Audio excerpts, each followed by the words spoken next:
여러분, 공들여 세운 매매 계획이 왜 한순간에 무너질까요? 완벽한 진입 지점, 완벽한 손절 라인 다 잡아놨는데 왜 아무 소용이 없어지는 걸까요? 그 모든 붕괴 시작점, 바로 포지션 비중에 있습니다. 이걸 틀리는 순간 다른 모든 건 그냥 의미가 없어집니다.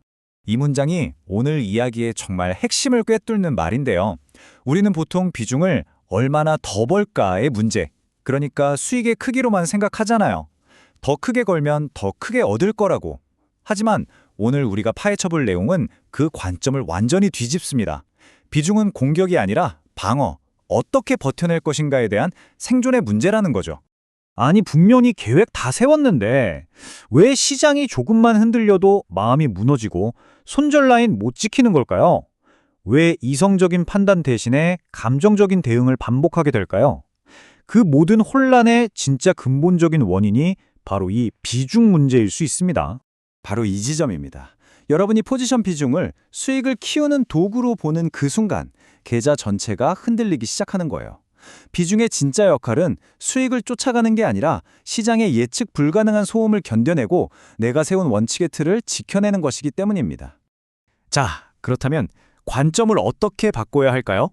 이제부터 비중 조절을 공격이 아니라 아주 정교한 방어의 기술로 접근하는 법을 구체적으로 알아보겠습니다.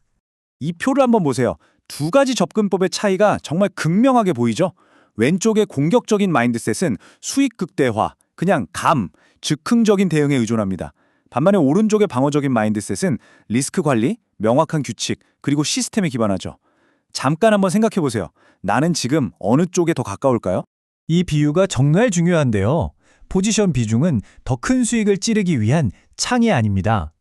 오히려 예측 불가능한 시장의 소음과 공격 속에서 나의 계획과 멘탈을 온전히 지켜주는 단단한 방패인 거죠. 자, 그럼 이제 철학적인 이야기를 넘어서 실제 행동으로 한번 옮겨보죠. 감에 의존하는 대신 비중을 결정하는 세 가지 명확한 기준을 제시해드릴게요. 이 시스템만 있으면 더 이상 얼마나 사야 되지? 이런 고민을 할 필요가 없어집니다. 네, 바로 이 세 가지, 시장 상황, 내가 살 종목, 그리고 언제 들어갈 건지 바로 이 타이밍입니다. 여기서 중요한 건 매수 버튼을 누르기 전에 이 기준에 따라 내 비중이 이미 딱 확정되어 있어야 한다는 겁니다. 하나씩 살펴볼까요? 첫 번째 기준, 바로 시장입니다.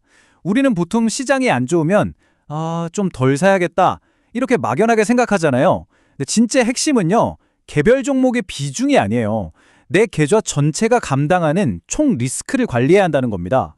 총 리스크를 줄이는 방법은 복잡하지 않아요. 아주 간단합니다. 두 가지. 보유 종목 수를 확 줄이거나 아니면 각 종목의 비중을 줄이는 거죠. 둘 다 괜찮습니다. 불리한 시장에서는 수익보다는 계좌의 생존을 최우선으로 둬야 하니까요. 두 번째 기준은 종목인데요. 이게 정말 중요합니다. 어떤 종류의 자산을 사느냐에 따라서 비중이 이미 딱 정해져 있어야 한다는 거예요. 이건 고민의 대상이 아닙니다.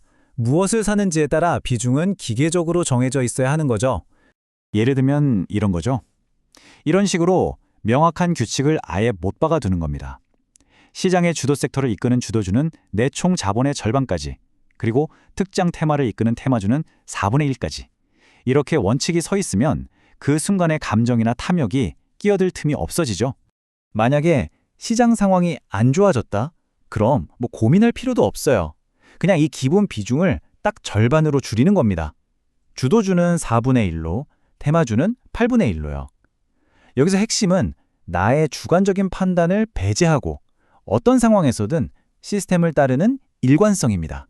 자, 마지막 세 번째 기준입니다. 바로 타이밍, 그러니까 언제 사느냐의 문제죠.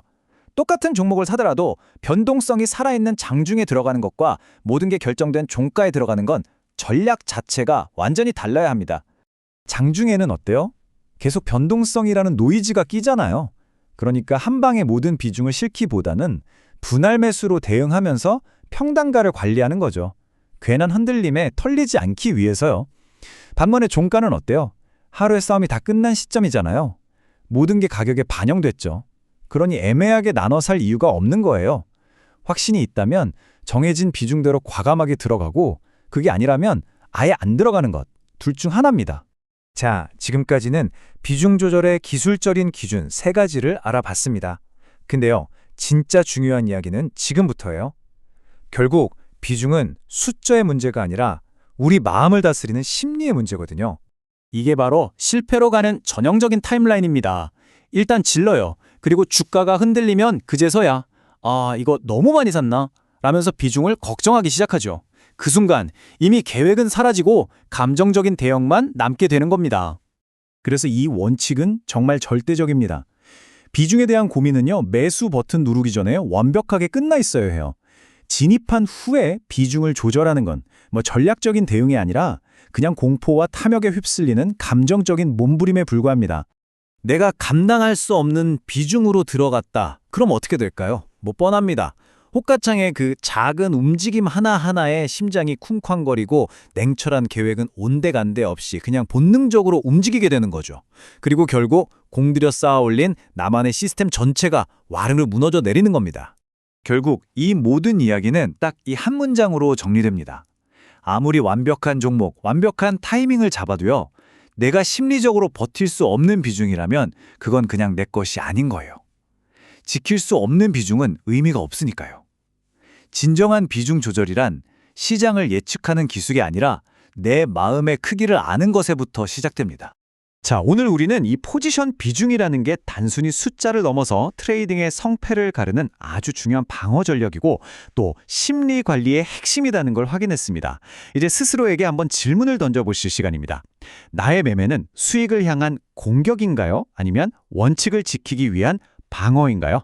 그 대답이 여러분 계좌의 미래를 결정하게 될 겁니다.